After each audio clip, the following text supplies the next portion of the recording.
कालियापाणी ठारे क्रोमनगर महोत्सव द्वितीय संध्यारे मंचरे मंत्री द्वारा 20 कुन्नी प्रतिभा सम्मानित मन मोहिले बॉलीवुड गायक शबाब साबरी।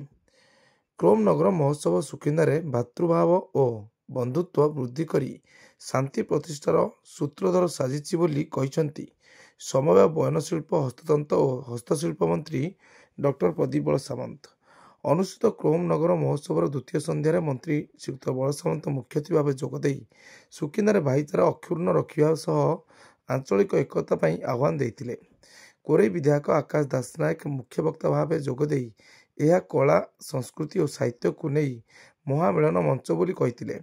पिपिली विधायक आश्रित पट्टनायक सम्मानित अतिथि भाव खनि अंचलवासी वार्षिक मनोरंजन दिगरे यह महोत्सव एक अनन्य भेटी बोली कहिथिले।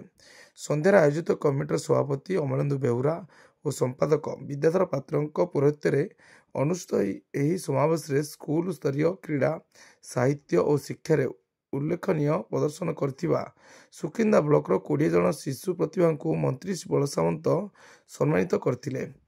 खनि प्रभावित 9 पंचायत कालियापाणी रांसल चिंगुड़ीपाड़ कांकड़पाड़ कोहिका पिंपुड़िया बंधगाँ दुदुझरी और कंस सहित सुकिंदा ब्लॉकर उत्साहित छात्र छात्री मध्य अनुष्ठित वक्तृता प्रबंधक नृत्य और संगीत प्रतियोगितार कृति प्रतियोगी को पुरस्कृत कराइता देखा मिलता। आज संध्यारे बॉलीवुड गायक शबाब साबरी दर्शकों भरपूर मनोरंजन करते। राज्यर प्रख्यात अभिनेता कंठशिल्पी और नृत्य दल रंगारंग कार्यक्रम परिवेषण करते। विशेष कार्यक्रम शनिवार संध्या 5 घटिका ठारू आरंभ होई राति 12 घटिका समय समापन होता। सिने तारका पुपिंदर मंच परिचालना करते।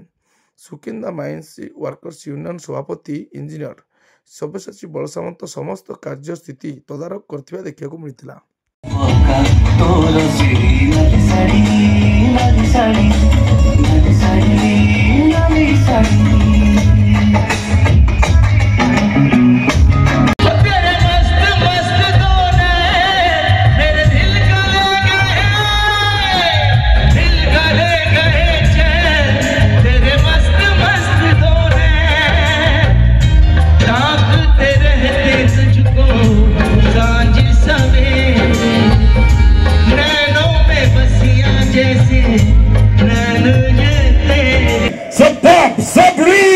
आज ये मंचरे सम्मानित करा जाउछि। ये सुंदर दृश्य मो ये मंच ऊपर जो ड्रोन माध्यम रे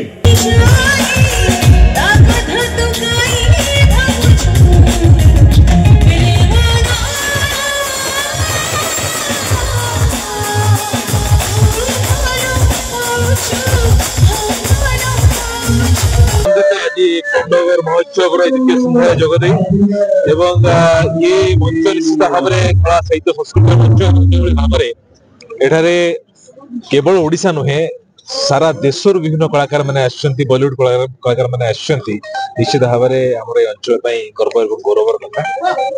मोर आशा और विश्वास आगामी दिन में ये महोत्सव केवल राज्य स्तरीय नहीं समग्र देश एक ना सम्मान कमाइब।